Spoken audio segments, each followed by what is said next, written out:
Western society has created an exceeding amount of solutions to a seemingly taboo human condition, anger. That's not to say these solutions aren't established on sound principles. But when did the process of healthy anger become such a flaccid thing? I've learned more about how to cope with my anger than I have how to properly express it. In my process of conscious self-actualization, I love to go on 5-mile hikes, do yoga, make art, and learn about my triggers and how to be responsible for my own imbalances. But one thing that has both terrified and fascinated me is the sheer magnitude of some people's ability to express anger, and for this reason, I knew there was something in it for me. Since I was little, I lived in a well-kept household, where the only displays, if any, of emotional outburst or emotional control over the environment were left for the adults. Crying, anger, and objection, for one reason or another, felt like unsafe and discredited ways of acting as a young girl. So the focus went inward, and any aggressive feelings or thoughts became a muted introspection period by the time I was in elementary school. It's not surprising that by that time, an inability to cope with bullying at school also set in, so I began binge eating as well. By the time I was in high school, I weighed just a bit over 310 pounds, and general feelings of fear, dread, and anxiety were always secretly looming within. I had perfectly adorned my face with being the funny girl, and making sure as many people as possible accepted me. But when I was alone, I was dull, dim, passive, and regrettably self-loathing. Fast forward roughly 15 years. After a series of tumultuous relationships, as well as being 130 pounds lighter, which, in retrospect, worked as my training wheels in being seen, and getting to know how to communicate my feelings, dislikes, and objections, I've finally learned that there is a balance in expressing my anger that is necessary for setting my creative and self-actualized self free. For so long, I had a subconscious fear of authority and being a bad person, or doing things wrong, so the fear is what had me bottle up this anger and inadvertently turn it in on myself. Coupled with that, I was incredibly insecure about sharing my feelings and expression, or my latent talent and passions. Good luck finding me telling a boy I liked him back then. Or saying I wanted to audition for a singing performance. Or putting a hand out to people who I really admired to become their friends. Good luck. Now, after years of tumultuous trial and error, I've learned 5 keys to my personal expression of anger and how this fascinating thing became my charm to deeper expression and inner illumination. 1.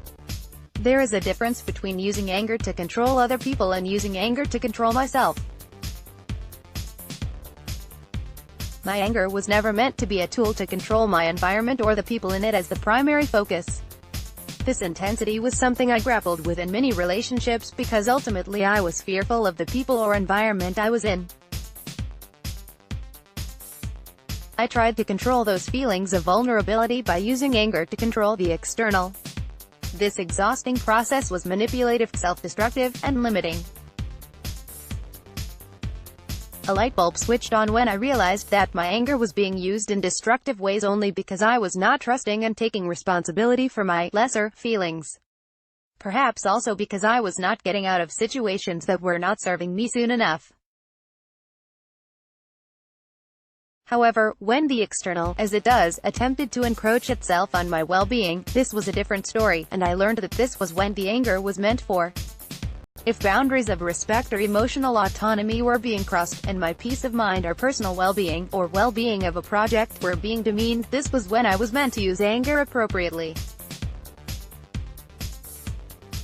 I realized my anger was meant to keep sacred that which was innately sacred, and to clarify the elements in my life that were meant to remain clear. My creativity blossomed from this place because I was only concerned with the elements of a situation that were truly important, and I could continue on with my life and projects without hassle. 2. I don't have to shun my anger because of family roles. Oftentimes when I was growing up, I would swallow my anger out of guilt when it came to my family. After all, how can there possibly be boundaries at home? Being a good girl meant not expressing anger toward family, and it went as far as me questioning whether or not being exactly like my family was wrong. Thus, conversations at home would become muddled and drawn out with a lot of time wasted. Boundaries were confusing, I wouldn't hold my ground, or I would become passive-aggressive. Then, rage would come out in other more inappropriate situations elsewhere, as in friendships or romantic relationships, or, worse, in collaborations. But as a wise man once said, leave the drama for your mama. I learned that just because we were blood didn't mean our social concepts were the same or that my social autonomy was not important. Even at home, I was safe to stand my ground and free to use anger to control myself versus my environment. To be creatively dynamic meant I had to act on the differences drawn up at home and believe in them. What's more, true family will always be family. But I would still have an entire life to live of remembering who I was, drawing on the truth of my creative personality, and not questioning my voice. That foundation would always come from my roots and establishing the patterns there. 3. Being passive-aggressive was only hurting me and my creative process. Somewhere along the way, I learned that passive-aggressiveness was a safe and acceptable way to express anger. It was a deceivingly quiet, harmless, and acceptable way to handle personal anger. I remember what it felt like to sink into those feelings of passive-aggressiveness and ultimate fear around confrontation. It was a sickening feeling, one where the brush of one eye glance or one defeating thought would silence my voice. I would give all my power away and separate myself from my perceived oppressor, who, of course, was also the answer to my freedom. I would feel limited, and my connection to my eternal creative genius was blocked, as the only thing I could perceive was how a circumstance or person was blocking me and how I had to retaliate, instead of take control of myself and circumstances. What was going to fuel me was expressing anger to set a boundary if need be, and continuing to focus on what I loved to do, and not feel guilty about it. This was critical in me maintaining my energy levels to successfully push my life and projects forward. Looking back, I find it charming that passive-aggressiveness was ever a learned first responder for its perceived tranquility. Since diving into these emotions, I've realized how untrue that really was, and how much more the passive-aggressiveness was disturbing things internally in a loud way. It became better to express the healthy anger and hold on until things got better, even if everyone else in the room used passive-aggressiveness as their tool. I remained autonomous, along with my creativity.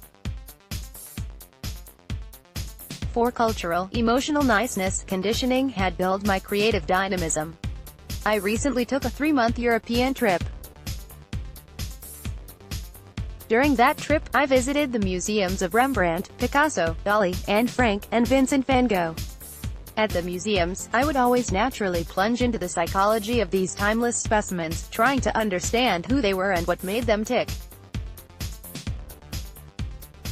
One thing was for sure, these icons probably did not care a wink about expressing their anger. As I calculated and qualified all their roles as self-actualized beings, I found that within them lived their creative integrity. Art and creativity are, inadvertently, delusions of grandeur expressed in medium, which is ironically the only way to truly produce art continually. Any blocks standing in the way between an artist and their finished work are consciously torn down. In that process, there was certainly a large spectrum of profoundly human emotions, with anger being only one of them. So, why was anger so scary to me?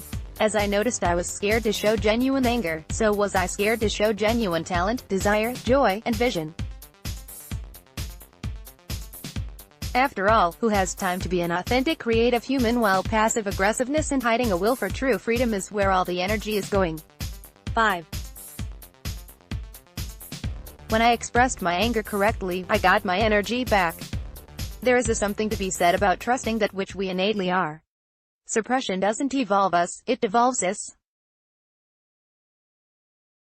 And as my current life motto goes, the only way out is through. Anger has genetic, biological roots, and it is there for a reason.